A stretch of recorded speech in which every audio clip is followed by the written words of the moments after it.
Hello students. So in the previous lecture, in part 1 of this chapter, okay, we had finished with functions of various parts of the brain. Okay, the parts of the brain we discussed were cerebrum, diencephalon, midbrain, cerebellum, pons, medulla oblongata and its functions. You can see we had discussed about the brain diagram. If you want to take a screenshot of this diagram, you can definitely take. Okay, you see this is the frontal part or the forebrain, which is your cerebrum. Then diencephalon consists of thalamus and hypothalamus और pituitary gland यहाँ पे होता है. Mid brain जो हमारा mid brain है, this is the mid brain and this is your cerebellum. Okay, pons medulla oblongata, you can say that वो brain stem का पार्ट जो मिड ब्रेन है, पोन्स है, मेड्यूला ऑब्लोंगेटा, ये हमारे ब्रेन के स्टेम वाला पार्ट इंक्लूड करता है.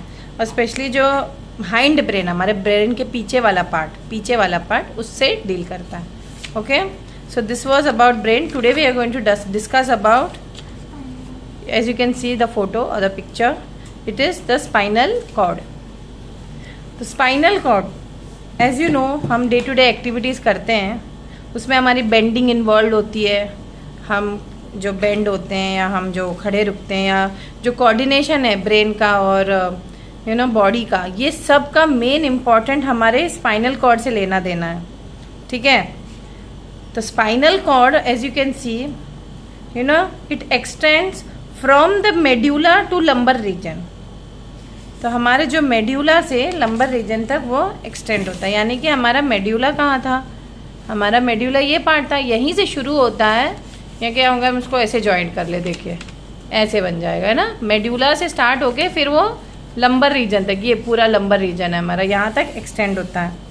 ओके, ब्रेन में जैसे कैसे वाइट मैटर ग्रे मैटर को सराउंड करता है, लेकिन इसके अंदर जो ग्रे मैटर होता है, grey matter containing the cell bodies, okay, and connecting neuron this inner, उल्टा, मतलब इसमें ग्रे मैटर अंदर है और वाइट मैटर बाहर है. ब्रेन में वाइट मैटर अंदर था, ग्रे मैटर बाहर था.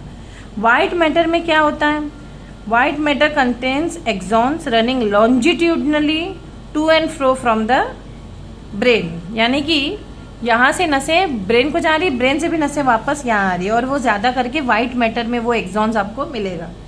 The grey matter forms an H shaped area. Okay, if you can see this, ये जो ग्रे मैटर है आपका, ये क्या है, एच शेप्ड एरिया है, एच शेप्ड. देखो स्टूडेंट्स, यहाँ पे ये ब्राउन कलर का दिया गया, एक्चुअली ये वाइट कलर का आप लोग को करना है. Okay, if you see this diagram here you can C perfectly, this is your grey matter and this is your white matter. मैंने कहा वाइट मैटर बाहर की तरफ होता है, ये ग्रे मैटर अंदर की तरफ होता है. ठीक है, so focus on this. It's not yellow but white color you all can color over here to understand better. What else? Functions. Basically functions क्या होते हैं स्पाइनल कॉर्ड के, इफ़ यू थिंक अबाउट कि क्या फंक्शन होता है. जो भी रिफ्लेक्सेस है बिलो द नेक वगैरह, ओके, वो कंट्रोल करता है. It conduct sensory impulse from the skins and muscle to brain. Okay, it conducts motor response, जो भी मोटर रिस्पॉन्स है ब्रेन का, it conducts motor response from the brain to muscles of the trunk and limbs.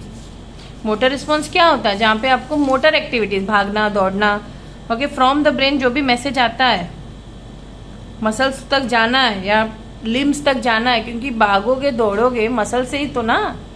ये इसके लिए conduction कहाँ से होता है, कंडक्शन स्पाइनल कॉर्ड से ही होता है. तो वो एक लिंक की तरह काम कर रहा है ब्रेन और मसल्स में. It acts as a link between the, नहीं, ब्रेन और स्पाइनल नर्व से आप कह सकते हैं. It acts as a link. क्या, स्पाइनल कॉर्ड, हमारा जो स्पाइनल कॉर्ड है, स्पाइनल नर्व्स और ब्रेन के बीच में एक लिंक की तरह काम, जो स्पाइनल कॉर्ड है एक लिंक की तरह काम करता है.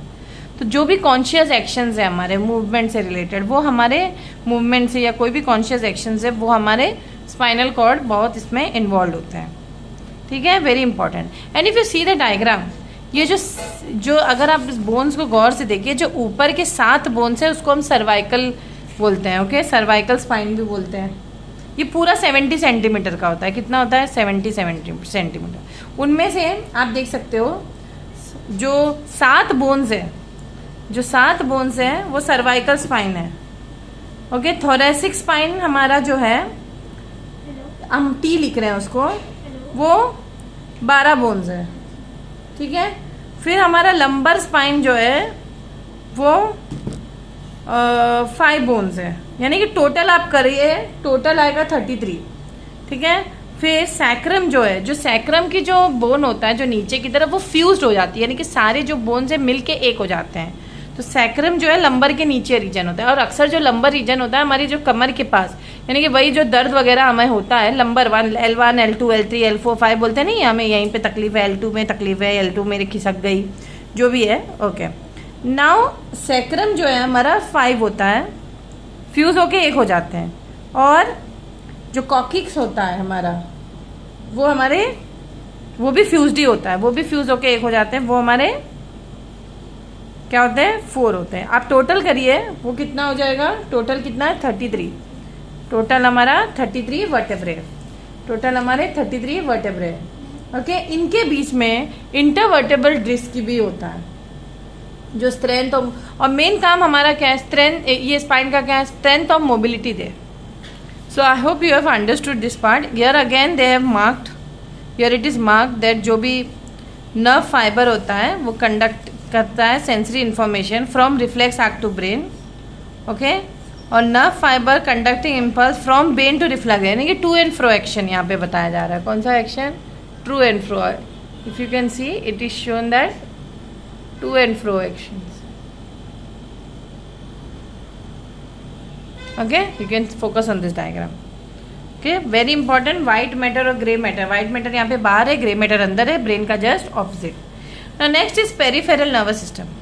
It is a division of the nervous system containing all the nerves that connects the CNS to the organs.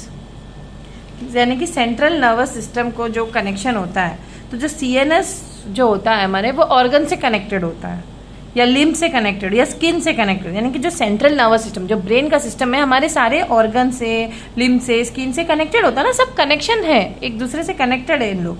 तो जो भी नर्व्स होते हैं वो सेंट्रल नर्वस सिस्टम से हमारे बॉडी तक एक्सटेंड होते हैं, बॉडी से कनेक्टेड होते हैं। ओके, और यही पेरिफेरल नर्वस सिस्टम, या यही PNS is divided into two sets, special नहीं sorry divided into 2, which is somatic nervous system and autonomic nervous system. Okay, somatic nervous system and autonomic nervous system. तो somatic nervous system पे अगर हम focus करेंगे तो वो नसें होती हैं which carry the impulses to and fro from the central nervous system। यानी कि इसमें भी 2 सेट्स हैं, क्रेनियल नर्व्स और स्पाइनल नर्व। क्रेनियल नर्व देखो टोटल हैं ये 43 पेयर ऑफ नर्व्स, उसमें से जो क्रेनियल नर्व्स हैं वो हमारे 12 पेयर्स हैं। तो बचे कितने स्पाइनल नर्व्स के लिए? स्पाइनल नर्व्स कितने हो गए? तो जो बचे हुए हैं वो स्पाइनल नर्व्स हैं, यानी कि 31 pair.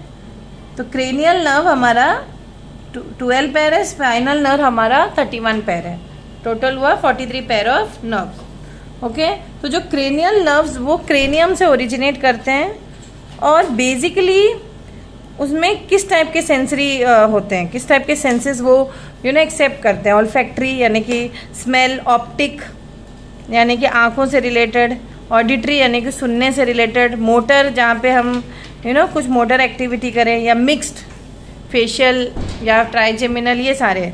Okay, we don't have to go deeply into it. Spinal nerves originate from the spinal cord, नाम से ही पता चल रहा है। देखो, cranial nerves originate from cranium, नाम से पता चल रहा है, और spinal nerves originate from spinal का। अगर डिफरेंस आया तो पहला सेंटेंस तो ये डिफरेंस दे देना। दूसरा डिफरेंस, ये 12 होते हैं क्रेनियल नर्व, 12 पेयर होते हैं, 12 पेयर्स होते हैं, और ये 31 पेयर होते हैं स्पाइनल नर्व। और इसमें जो है 2 रूट होते हैं स्पाइनल कॉर्ड से, वो ओरिजिनेट तो हो रहे, लेकिन through 2 roots, dorsal root and ventral. Dorsal और वेंट्रल का मैंने पिछले वीडियो में सब डिटेल में बताया, इसका मतलब क्या होता है। Okay, if you have forgotten, each dorsal root has an ovoid dorsal ganglion. All the spinal nerves are mixed nerves. इसमें अक्सर मिक्स्ड नर्व ज़्यादा होते हैं, वेरी इंपॉर्टेंट। इसमें बहुत सेंसरी मिक्स, यानी कि सेंसरी और मोटर फाइबर्स दोनों होते हैं। एक सेंसरी होता है, एक मोटर होता है, एक मिक्स्ड नर्व होता है। मिक्स में सेंसरी और मोटर दोनों होगा। At the junction of the two roots the sensory and motor fibres separate out. The sensory fibres जो है वो डॉर्सल रूट में चले जाते हैं और motor fibres continued into the ventral root. Okay, both the roots enter the grey matter. अंदर के इस दोनों जो रूट्स हैं वो ग्रे मैटर में एंटर करते हैं। ओके, ग्रे मैटर वहाँ का ये कौन सा पार्ट है? स्पाइनल कॉर्ड है ना, स्पाइनल कॉर्ड के ग्रे मैटर में एंटर होते हैं and and in the respective dorsal and ventral horns of the grey matter. Okay, आखिरी तक वो चले जाते हैं। तो बेसिकली जैसे मैंने कहा, human body has 31 pairs of spinal nerves and this are classified into 5 groups. Very important, 8 pairs हमारे सर्वाइकल या नेक रीजन का होता है। सर्वाइकल हम नहीं कहते दर्द होता है, दर्द एक्चुअली जो सर्वाइकल कहते हैं लोग, मम्मी लोग या जो ओल्ड एज वाले कहते हैं सर्वाइकल में दर्द, या नेक रीजन में एक्चुअली वो दर्द होता है। उसमें 8 पेयर्स होते हैं नसें। थोरेसिक नर्व जो चेस्ट और एब्डोमेन का होता है, ठीक है। लंबर नर्व हमारे जो 5 पेयर ऑफ नर्व जो मैंने स्पाइनल कॉर्ड में आपको बताया था, लंबर वाला रीजन, ये पार्ट ये वाला होता है, इसमें 5 पेयर होते हैं। और सैक्रल नर्व्स ये भी 5 पेयर होते हैं, लेकिन एक में सैक्रम वाला fused into 1 bone. And coccygeal nerves ये भी हमारे ये कॉकिक्स का पार्ट है जो फ्यूज्ड इनटू 1 हो जाता है, ठीक है, 1 पेयर होता है। ऑटोनॉमिक नर्वस सिस्टम ANS, इसका शॉर्ट फॉर्म है ANS। देखो हम लोग ने CNS किया है, PNS किया, अब हम ANS कर रहे हैं। तो ANS ये जो ANS है इसका फुल फॉर्म है ऑटोनॉमिक नर्वस सिस्टम। और बेसिकली ये जो कंट्रोल करते हैं, इनके जो ये जो नसें हैं, इसकी हमारी इनवॉलेंट्री एक्शंस, स्मूथ मसल्स और ग्लैंड्स, जो भी हमारे इनवॉलेंट्री एक्शन जो हमारे कंट्रोल में नहीं है, जैसे दिल का धड़कना या BP हाई होना लो, उससे रिलेटेड जो नसें हैं, तो ये सब हमारा ANS डील करता है। और इसमें बहुत सारे ये जो सिस्टम में बहुत सारे चेन्स ऑफ नर्व्स होते हैं। ओके, ये मतलब बैकबोन के पीछे आगे दोनों, मतलब स्पाइनल कॉर्ड के आगे पीछे ये नर्व जुड़े हुए होते हैं। और most ganglia are located close to or embedded in the organ they control. जहाँ पे हमारे ऑर्गन्स कंट्रोल करने वाले, जो भी ऑर्गन्स आपको कंट्रोल करना है, वहीं पे जो गैंग्लिया है लोकेटेड हो जाते हैं। फाइन, अगर आप उसको पिक्चर वाइज देखना चाहते हो तो आप ये देख सकते हो। जैसे ऑर्गन यहाँ पे आइज़ है, तो आइज़ का जो गैंग्लिया बेसिकली यहीं पे होगा ना, क्योंकि वहीं पे ऑर्गन भी सॉरी आइज़, देखो ये आइज़ यहाँ पे, आइज़ का गैंग्लिया यहीं पे होगा। ओके, अब देखो 2 चीज़ें हो सकती हैं। प्यूपिल का देखो, आंखें जब हम खोल भी सकते हैं और बंद भी करते हैं। तो जब आंखें खोलते हैं उसको कहते हैं डायलेट करना, कंस्ट्रिक्ट होना, आंखें बंद करना। प्यूपिल जब अभी उसमें जो जैसे रोना होना, वो जो है हमारा कंट्रोल में ही नहीं, अचानक हम लोग रोते हैं, इनवॉलेंट्री एक्शन है, अचानक रोना आ जाता है हम लोग को, तो प्यूपिल डायलेट हो जाता है और टीयर का प्रोडक्शन हो जाता है। और प्यूपिल कंस्ट्रिक्ट होता है तो क्या होता है? आंसू नीचे गिरती है। उसी तरह हमारे जो सलाइवेशन होता है, वो भी थूक आना नहीं आना, वो भी हमारे कंट्रोल में नहीं होता है। हार्ट रेट बढ़ना घटना। तो जो ऑटोनॉमिक नर्वस सिस्टम होते हैं ये 2 में डिवाइडेड होते हैं, सिंपैथेटिक और पैरासिम्पैथेटिक। ओके, जो सिंपैथेटिक होता है वो कोई भी चीज़ को हमें हाई करता है, यानी कि रोना, हार्ट रेट बढ़ाना। और जो पैरासिम्पैथेटिक डिवीजन होता है, जैसे जो सिंपैथेटिक, जैसे हमने कहा, वो हमें हाई करता है और ये हमें लो करता है, यानी कि काम करता है। यानी कि अगर रो रहे हो तो रोना बंद करवा देता है। अगर हार्ट रेट बढ़ रहा है तो हार्ट रेट डिक्रीज करवाता है। तो यहाँ बहुत सारे एग्जाम्पल्स आप हैं, वो आप देख सकते हो, ठीक है। सिंपैथेटिक और पैरासिम्पैथेटिक नर्वस जो सिस्टम है वो एक दूसरे से ऑपोजिट है, दे अपोज वन अनदर। जो भी उनका जो एक्शन से एक दूसरे को ऑपोजिट है, दे आर एंटेगनिस्ट, क्योंकि एक तुम्हें हाई करता है, दूसरा तुम्हें काम करता है। एक तुम्हें एक तरीके से एक्साइट करता है, दूसरा मसल्स को, आपको मतलब आपके मसल्स को एक्साइट करता है, और आप दूसरा जो पैरासिम्पैथेटिक है आपके मसल्स को रिलैक्स करता है। और balance between the 2 systems accurately regulates the involuntary activities of an organ. Balance क्यों होना जरूरी है? क्योंकि अगर आपको रोना आ रहा है, क्या आप दिन भर रोते ही रहोगे? क्या महीने भर रोते ही रहोगे? नहीं, आपको काम भी तो करना जरूरी है। तो इसीलिए दोनों का सही टाइम पे काम करना बहुत जरूरी है, ताकि आप अगर रो रहे हो तो काम भी हो जाए। अगर कुछ लड़कियां होती रोती है तो रोती ही रहती, तो या फिर उनके सिंपैथेटिक सिस्टम में गड़बड़ है, सिंपैथेटिक ही चल रहा है, पैरासिम्पैथेटिक बंद हो गया। ओके, नेक्स्ट है रिफ्लेक्स एक्शन। देखिए यहाँ पे उससे पहले यहाँ पे एक दिया है flow chart type, flow chart नहीं, एक तरीके से एक सिस्टम दिया है ऑर्डर में। जैसे रिसेप्टर्स जो भी होते हैं हमारे स्किन में, वो क्या डिटेक्ट करते हैं, अगर आपको कुछ खुजली हो रही समझो, तो वो इच, अगर राइट एल्बो पे इचिंग हो रही है तो इच आपका डिटेक्ट कर लिया रिसेप्टर्स ने। फिर वो रिसेप्टर्स क्या करेगा, अगर हम समरी करें जो भी हमने पढ़ा है, तो वो रिसेप्टर्स मैसेज भेजेगा। कौन से न्यूरॉन से मैसेज भेजेगा, सेंसरी न्यूरॉन से। कहाँ पे, स्पाइनल कॉर्ड पे। फिर वो मैसेज ब्रेन को जाएगा। यानी कि मैंने कहा ना, स्पाइनल कॉर्ड एक लिंक की तरह बिहेव करता है स्पाइनल नर्व और ब्रेन के बीच में। तो जो मैसेज है ब्रेन को चला गया और बता दिया कि तुम्हें खुजली हो रही है, इचिंग हो रही है राइट एल्बो पे। ब्रेन वो मैसेज रिसीव करता है। क्या मैसेज है क्या यहाँ पे, about the itchy skin in the right elbow, to be precise. सिर्फ इची स्किन नहीं, राइट एल्बो पे। तो ब्रेन अब डिसाइड करता है कि अब हमें इसको स्क्रैच करना चाहिए। Your elbow with your left hand, right में होगा तो राइट हैंड से, अगर तुम्हें यहाँ पे इचिंग हो रही है तो तुम राइट ही हैंड से तो स्क्रैच नहीं कर पाओगे, लेफ्ट ही हैंड से स्क्रैच करोगे। एल्बो पे हो रही तो लेफ्ट हैंड से स्क्रैच करो। ये मैसेज कौन देता है, ये मैसेज ब्रेन देता है। किसको, लेफ्ट हैंड को। Okay, it sends a message back down the spinal cord. अब ये वाकई वापस से लेकिन स्पाइनल कॉर्ड के थ्रू मैसेज आता है। यानी कि रिसेप्टर से सेंसरी न्यूरॉन ने किसके थ्रू, स्पाइनल कॉर्ड के थ्रू ब्रेन को मैसेज दिया कि इचिंग हो रही। फिर ब्रेन ने अगेन हमारे यहाँ पे कौन से न्यूरॉन, मोटर न्यूरॉन के थ्रू वापस ये मैसेज आता है स्पाइनल कॉर्ड के थ्रू, बैक डाउन तो स्पाइनल कॉर्ड ये मैसेज आता है। और मसल्स को ये मैसेज मिलता है, specially in your hand and arm, from the central nervous system down the motor neuron. यानी कि जो भी हमें एक्टिविटी करनी है वो कौन से न्यूरॉन ने मैसेज लेकर आया है, through the spinal cord. Brain से स्पाइनल कॉर्ड के थ्रू न्यूरॉन, मोटर न्यूरॉन ने हमारे उस पार्ट पे या उस हैंड को मैसेज दे दिया कि इचिंग करो। स्पेशली अगर राइट हैंड पे इचिंग हो रही है तो लेफ्ट हैंड से तुम्हें मैसेज मिलेगा कि इचिंग कर लो। तो मसल्स जो है मूव करते हैं, या muscles move your hand and arm to scratch the itchy skin. इस तरीके से एक पर्टिकुलर एक्शन होता है। ये एक एग्जाम्पल है कि कैसे रिफ्लेक्स एक्शन होता है, ये क्विक एक्शन। ये आप और भी कोई एग्जाम्पल ले सकते हो। जैसे यहाँ पे रिफ्लेक्स एक्शन का डिटेल में दिया गया है, ये डायग्राम है, वेरी इंपॉर्टेंट है। यहाँ पे अगेन जैसे मैंने कहा, ये स्पाइनल कॉर्ड है, ग्रे मैटर अंदर है, वाइट मैटर बाहर है।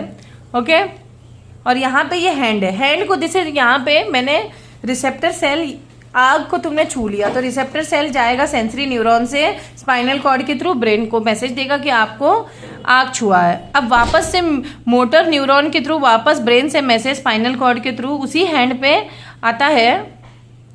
ओके, और क्या क्विक एक्शन तुम करते हो, फट से हाथ हटाते हो, आप वेट नहीं करते हो, आप झट से हाथ हटाते हो। तो रिफ्लेक्स आर्क वही पाथवे, एक आर्क बनता है। नोटिस करो, एक आर्क बना है यहाँ पे। It's the pathway of reflex action is termed as reflex arc. इसी को हम reflex arc. And when we touch a hot object, for example stimulus जो भी है passes through the sensory nerve to spinal cord from the ear. अब कभी कभी क्या होता है, हर चीज ब्रेन तक जाना जरूरी नहीं होता है। कभी कभी जब क्विक एक्शन होता है, स्पेशली रिफ्लेक्स एक्शन में, ब्रेन तक मैसेज ना जाते हुए, जनरली क्या होता है, ब्रेन तक मैसेज जाता है। जैसे अभी मैंने बात बताई थी आपको कि जनरली मैसेज ब्रेन तक जाता है, लेकिन रिफ्लेक्स एक्शन में, ओके, यहाँ पे आप करेक्शन करो, रिफ्लेक्स एक्शन में ब्रेन तक मैसेज ना जाके डायरेक्टली स्पाइनल कॉर्ड के थ्रू ही एक आर्क बन के वापस से motor neuron, motor nerve brings the message to the muscles of the hand to contract और टू मूव फ्रॉम देयर। तो हम हटते हैं, देखो ये हाथ हटने वाला साइन है, with a fraction of time. अगर ब्रेन तक मैसेज जाता थोड़ा टाइम लगता ना। तो रिसेप्टर जो है क्या करता है, पहले स्टिमुलस परसीव करता है, सेंसरी और efferent nerve, sensory neuron nerve को हम एफरेंट नर्व भी कहते हैं। ये message from the receptor spinal cord को ले जाता है ना। फिर रिले न्यूरॉन जो ट्रांसमिट करता है impulse from the neuron to the efferent neuron, जो एफरेंट न्यूरॉन को या मोटर न्यूरॉन को ये मैसेज देता है। Efferent neurons in spinal cord, spinal cord से वापस से मैसेज जाता है हैंड को या मोटर न्यूरॉन को कि इम्पल्स ये आया है कि वहाँ से हाथ हटाओ, which impulses from the spinal cord to the effector, यानी कि इफेक्टर यानी कि जहाँ पे तुम्हें लग रही है आग। ओके, तो ये है क्विक एक्शन या सेंसरी एक्शन। तो यहाँ पे अगर आप उसको एक इस तरीके से एक स्टेजेस पॉइंट ऑफ व्यू से बताएं, एक ट्री चार्ट या फ्लो चार्ट के पॉइंट, या तो फ्लो चार्ट बना है, स्टिमुलस आया, समझो यहाँ पे स्टिमुलस क्या है हमारा, फायर। तो रिसेप्टर क्या है, रिसेप्टर सेंसरी न्यूरॉन से सीएनएस को स्टेजेस ऑफ रिफ्लेक्स, सीएनएस से इफेक्टर या मोटर न्यूरॉन, फिर फाइनली रिस्पॉन्स को क्रिएट करता है। तो टाइप्स ऑफ रिफ्लेक्सेस दो होते हैं, कंडीशंस और अनकंडीशन। अनकंडीशन रिफ्लेक्स देखो यहाँ पे साइकोलॉजी का यहाँ पे इंट्रोडक्शन हुआ। इवन पाउलो, इसने ये पाउलो की क्लासिकल कंडीशनिंग बहुत फेमस है। डॉग वाला जो एक्सपेरिमेंट है जो हम अभी डिस्कस करेंगे, यहाँ पे किसी डॉग को हम ट्रेन करते हैं किसी चीज़ के लिए तो वो वैसे ही बिहेवियर करता है। ये सुनो, जैसे हमने डॉग को ट्रेन कर दिया, देखो दो टाइप के जैसे मैंने कहा रिफ्लेक्सेस होते हैं, एक कंडीशनड होते हैं, एक अनकंडीशन। अनकंडीशन होते हैं इनवॉलेंट्री, ओके, हमारे बिना कुछ सोचे समझे, ये इनबॉर्न होता है, बचपन से हम ऐसे ही करते हैं। जैसे माँ के पेट से बच्चा होता है, वो बचपन में ही उसको पता है कि माँ के करीब जाना है, तो मतलब उसको दूध पीना उसको किसी ने सिखाया नहीं है, वो अपने आप ब्रेस्ट फीडिंग करने लगता है या सकिंग करने लगता है मदर्स ब्रेस्ट। ओके, इसको सिखाए, ये वो अनकंडीशनड है, ये बचपन से ही उसको पता है। जैसे आंखों का पलके झपकना है ना, ये भी हमारा अनकंडीशन है, किसी ने उस छोटे बच्चे को सिखाया नहीं है। लेकिन कंडीशंस भी होते हैं जो हमारे कंट्रोल में होते हैं, वॉलंटरी रिफ्लेक्सेस जिसको हम कहते हैं। हम स्टिमुलाई को देखिए कंडीशन रिस्पॉन्सेज भी, यानी कि किसी को हम सिखा भी सकते हैं कि इस पर्टिकुलर चीज़, जैसे अगर मैंने कहा कि बेल बजना है तो इंटरवल होना है स्कूल में, मैंने कहा नहीं, स्कूल में अक्सर होता है कि बेल बजता है मतलब या तो दोपहर की बेल बजी यानी कि इंटरवल है, यानी कि तुम्हारा लंच टाइम है, और रात कह रहे हैं हम, जब स्कूल ख़त्म होता है अराउंड आफ्टरनून 2 o'clock, जब बेल बजती है, आप लोग को पता है कि ये बेल का सिग्नल है कि आपको बैग पैक करना है, या आप कंडीशनड हो। ये कंडीशन रिफ्लेक्सेस इसको बोलते हैं। और ये चेंज भी कर सकते हो सडनली। अगर आपको सैटरडे को 11 बजे बेल बजती है तो आप लोग को पता है ये लंच टाइम नहीं है, हमारा जल्दी छूट रहा है स्कूल, तो ये चेंज भी हो सकता है ना। Condition reflexes change, uncondition reflexes change होना मुश्किल होता है। ओके, ये रिफ्लेक्सेस कंट्रोल्ड बाय, ये कंट्रोल करता है सेरेब्रल कॉर्टेक्स। क्वेश्चन आता है अक्सर, क्या कंडीशन रिफ्लेक्सेस कौन कंट्रोल करता है? तो यही एक्सपेरिमेंट पाउलो ने कंडक्ट किया था। ओके, और उन्होंने कंडक्ट किया था इस तरीके से, पाउलो का एक्सपेरिमेंट। पहले मैं एक्सपेरिमेंट डिस्कस करती हूँ, फिर मैं आपको ये एक्चुअल लाइफ में कहाँ पे रिफ्लेक्स एक्शन होता है या कंडीशन या अनकंडीशन रिफ्लेक्सेस होते हैं, ये मैं बताती हूँ। पहले पाउलोज एक्सपेरिमेंट, पाउलो ने 1920 में, even Pavlov gave a classic example of condition reflex to sound, इसीलिए उसके एक्सपेरिमेंट को हम क्लासिकल कंडीशनिंग भी बोलते हैं। ओके, ही ऑब्जर्व दैट जो साइट और smell of food cause salivation in hungry dog. Dog अक्सर क्या होते हैं, खाना ना देखे तो उनके मुंह से सलाइवा गिरता है, ये सुनो, थूक गिरती है। तो इसने फिर इसको सोचा कि अब मैं ऐसा करता हूँ कि बेल पहले बजाता हूँ, ओके, और देखता हूँ कि डॉग पे कोई रिस्पॉन्स है कि नहीं। देखो यहाँ पे पहले उसने फूड दिया, डॉग सलाइवेट करने लगा फूड की खुशबू से ही, फिर उसने बेल बजाया, फिर डॉग ने सलाइवा नहीं किया। क्यों? बेल देख के वो क्यों सलाइवेट करेगा, बेल से क्या लेना देना। लेकिन इसने इस प्रोसेस को रिपीट किया। वो जब भी खाना देता वो बेल भी बजाता, खाना देता बेल भी बजाता, खाना देता। तो ओवर द टाइम, यानी कि कम से कम अगर उसने 20-25 बार ये चीज़ की है, ओवर द टाइम क्या हुआ, सिर्फ बेल बजाने से ही क्या हुआ, बेल बजाने से ही वो सलाइवेट करने लगा। यानी कि उसको पता है बेल बजने के बाद मुझे खाना मिलेगा ज़रूर, इसीलिए वो बेल के ही बेल बजने से ही उसके दिमाग में खाने का सोच आया और वो सलाइवेट करने लगा। तो ये कंडीशन रिस्पॉन्स हुआ। ये सुनो, इसने उसको उस चीज़ के लिए बारे बार करवा के उसको ये इस चीज़ की आदत लगाई। तो यहाँ पे देखिए, अगर मैं इस एक्सपेरिमेंट को रीड करूँ तो पहले उसने क्या किया, he rang a bell for the dog showed no response. Okay, but when he place food near the dog it started salivating. जैसे मैंने कहा, फूड रखा तो सलाइवेट किया, बेल बजाया तो रिस्पॉन्स नहीं शो किया। नेक्स्ट ही साइमल्टेनियसली साउंडेड, मतलब अब उसने क्या किया, जैसे मैंने कहा बेल बजाया खाना दिया, बेल बजाया खाना दिया, तो इसने साइमल्टेनियसली किया। ये दो चीजें उसने साइमल्टेनियसली कुछ दिन तक किया, कुछ दिन तक सिंगल किया, फिर कुछ दिन तक ये चीजें, मतलब अब उसको पता चला कि बेल बजने पे खाना मिलता है। तो एक दिन उसने क्या किया, बेल बजाया और खाना नहीं दिया। नेक्स्ट, जब वो इतना ट्रेन हो चुका है, समझे 30 दिन हो गए ये सब करते हुए, अब वो ट्रेन हो गया कि बेल बजने पे खाना मिलता है, वो बेल की घंटी से ही उसको खाना मिले ना मिले उसको सलाइवेट करने लगता है। Okay, this is called as classical conditioning, यानी कि कुछ रिस्पॉन्सेज हमारे कंडीशनड भी होते हैं। हमारे हैबिट्स, डिसलाइक्स, प्रेजुडिसेस, ये सब सोसाइटी पे हमें ट्रेन करती है। ये कंडीशन रिफ्लेक्सेस हैं, इसको हम बदल भी सकते हैं। अगर हम बुरे हैं तो हम अच्छे बन भी सकते हैं। कुछ आदतें जैसे बैड हैबिट्स होती है सीख लेते हैं तो हम उसको चेंज कर सकते हैं, क्योंकि वो कंडीशन रिफ्लेक्सेस होती हैं। ओके, ये हमारे लर्निंग में इंपॉर्टेंट रोल प्ले करता है। स्पेशली जो एनिमल्स है, बर्ड्स है, ये सब ट्रेंड भी होते हैं ना, पैरट वगैरह, है ना। तो रिमेंबर, कंडीशन रिफ्लेक्स ये एक्वायर्ड रिस्पॉन्स होता है। ये लाइफ टाइम जो होता है acquired during life time, neither inherited not transmitted. ऐसे ज़रूरी नहीं कि तुमने स्मोकिंग की तो तुम्हारे बच्चे भी करेंगे, तो it's not necessary, because it's condition reflect, you have learned it, it's not heredity. तो डिफरेंस बिटवीन, अगर हम वॉलंट्री और इनवॉलंट्री एक्शन को डिस्कस है, वॉलंट्री तुम्हारे कंट्रोल में, अंडर योर विल, लेकिन इनवॉलंट्री आपके कंट्रोल में नहीं होता है, जैसे दिल का धड़कना, पलकों का झपकना। और वॉलंट्री एक्शन, किसी को थप्पड़ मारना, ये सब वॉलंट्री एक्शंस है। Okay, voluntary action may or may not involve information from receptor or sense organs, लेकिन जो इनवॉलंट्री एक्शंस होते हैं, these are responses to information receive from the receptor or sense organ. Okay, the impulse originates in the brain, जो भी इसका voluntary action का impulse होता है ब्रेन में ओरिजिनेट होता है, लेकिन यहाँ पे इम्पल्स जो होता है इनवॉलंट्री सेंस ऑर्गन्स पे, वेरी इंपॉर्टेंट।